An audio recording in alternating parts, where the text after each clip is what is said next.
If you love classic cars, then Donald loves you.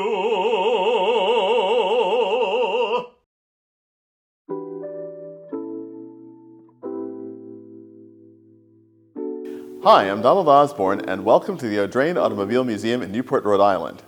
I'm here standing in our exhibition Shining Bright, Advances in Automotive Lighting. We're not here to talk specifically about the lighting itself, but about the cars that are in the exhibition and why they're here. I'm standing in front of this 1901 Winton Runabout. This is one of the most important cars not only in American automobile history, but in global automobile history.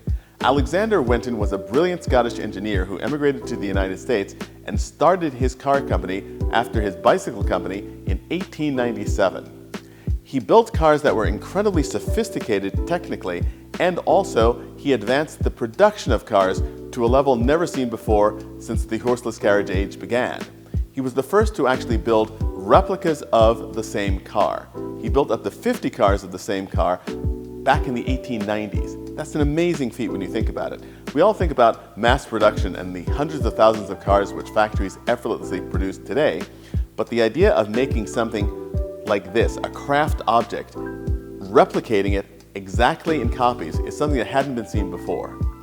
Of course, this 1901 Winton Runabout is very much a horseless carriage. However, it's a very sophisticated horseless carriage. This vehicle has not the common planetary gearboxes that were found in cars at this time, but an actual constant mesh gearbox, something which is basically the grandfather of the transmission seen in cars through the 1950s and into the 1960s. Constant mesh with synchronizers. So this car not only has a constant mesh gearbox, but actually inside the gearbox, it's a traditional modern H pattern for the gearbox, which is quite amazing, controlled through the side lever and linkages. It's an astonishing thing, and also Winton did everything he could to create an automobile that was as smooth to operate as possible.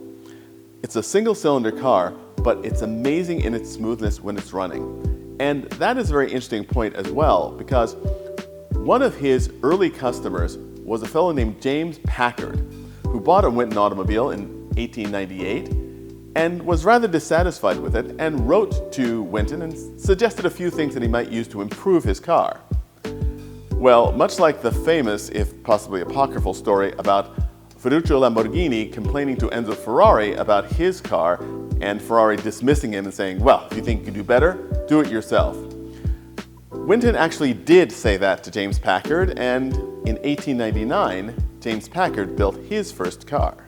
It's not a mistake and not a coincidence that the cars that James Packard built had many of the characteristics of the Winton. Packards quickly became known for their smoothness. The Packard Model 30, the last four-cylinder car Packard made before they moved to the 6, is extremely rare today, and this model is believed to be the only 7-passenger left in existence.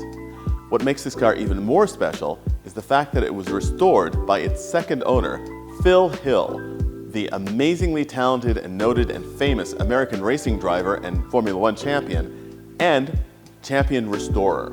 He restored this car with Bob Mosier back in the 1970s, where it was shown at the 1976 Pebble Beach Concours d'Elegance. It took its class then, was shown again in 1999, and also won.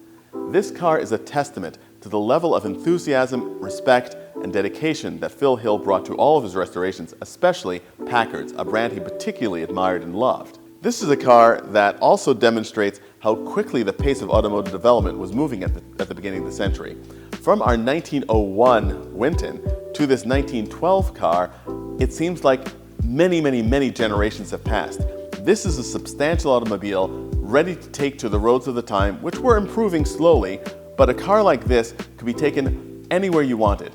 Thinking about the fact that in 1903, a Winton was the first car to be driven across the country when the delightfully named Horatio Nelson Jackson drove his 1903 Winton from San Francisco to New York.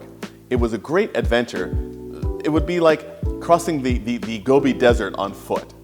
But by the time this Packard comes around, motoring had become a little less risky. It was still an adventure, but a little less risky and certainly a lot more luxurious.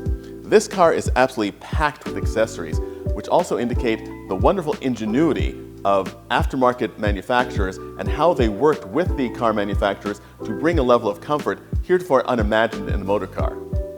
This car is equipped not only with a speedometer, an Insta-Light system for lighting the acetylene headlights inside the car, but also the passengers in the rear were treated to a heater, an actual floor heater to go along with the lovely luxurious blanket that's in the back of the car.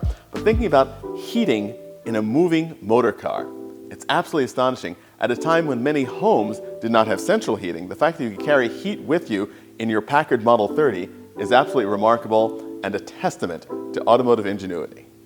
Hello, it's Donald Osborne with this week's Audrain Auto Museum Fun Fast Fact Quiz question. When Horatio Nelson Jackson made that historic first transcontinental drive in his Winton, there were 3 on board. Who were the other 2, and whose goggles are today in the Smithsonian? If you think you know the answer, post it in the comments below, and you'll find out on our next video. Thanks a lot, and keep watching. If you like these videos, let your friends know. Subscribe, comment, share.